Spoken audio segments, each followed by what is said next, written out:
Let me give you a guided tour. Let us learn some more.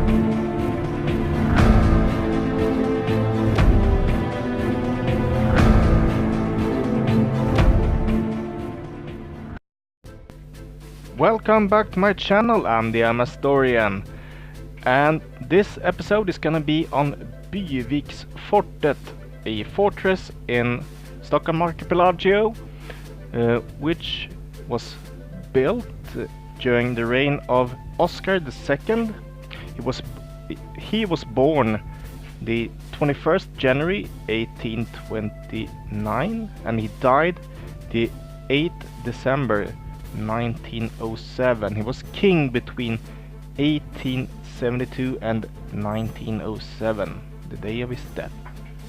And this fortress was built between the years of 1897 and 1903.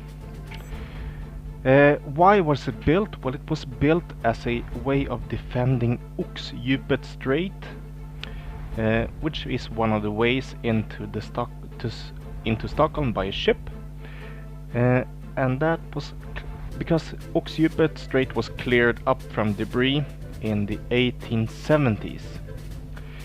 So they had to reinforce this way in. And this fortress is quite interesting. It's built in a triangular shape with deep trenches or moats, which are sort of the highways inside the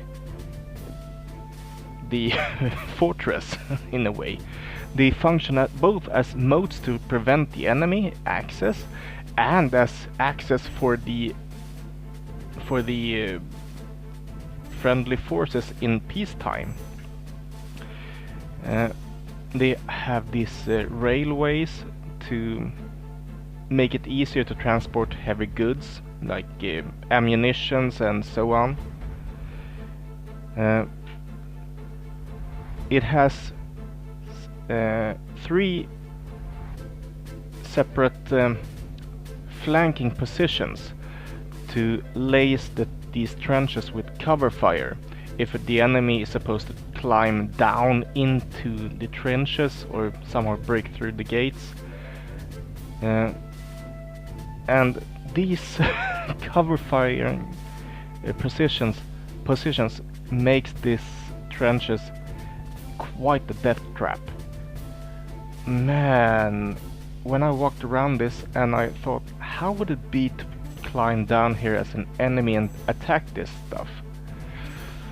There was not one spot in there that I could hide from that cover fire. Not one.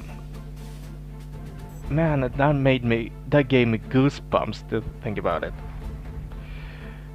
Why was that so bad? Well, it was so bad because they had those covering firing positions had 6 57 centimeter caponniere cannons of model 58B. 57 centimeter cartridges. Oh my god, that is big! Oh my god, that is big! Oh, Jesus Christ.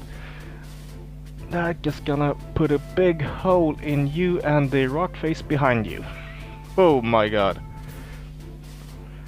And the main cannons for the fortress that was supposed to shoot at the ships coming into the strait and in extension Stockholm was 4 12 centimeter cannons model 94D and 3 57 centimeter cannons model 99.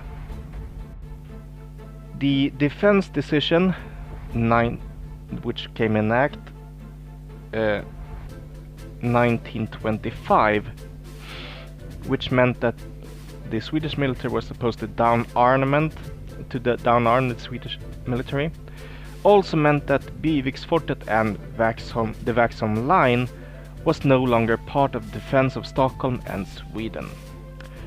In favor of the outer Vaxholm line, which is separate from the Vaxholm line, was which meant the defenses was moved outside in the Stockholm archipelago.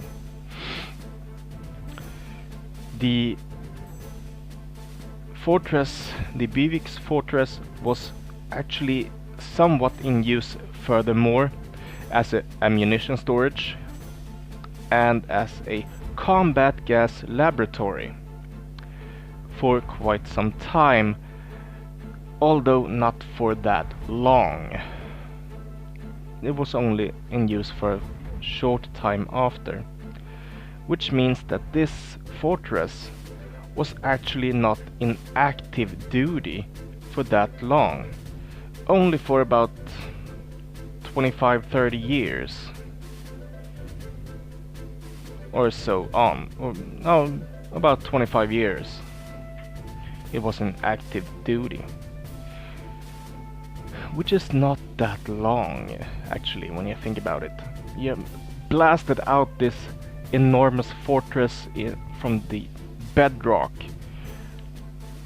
and you can still see it quite well here.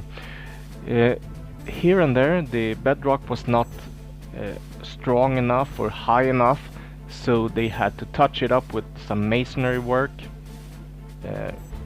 You can still see the chimneys from here and there.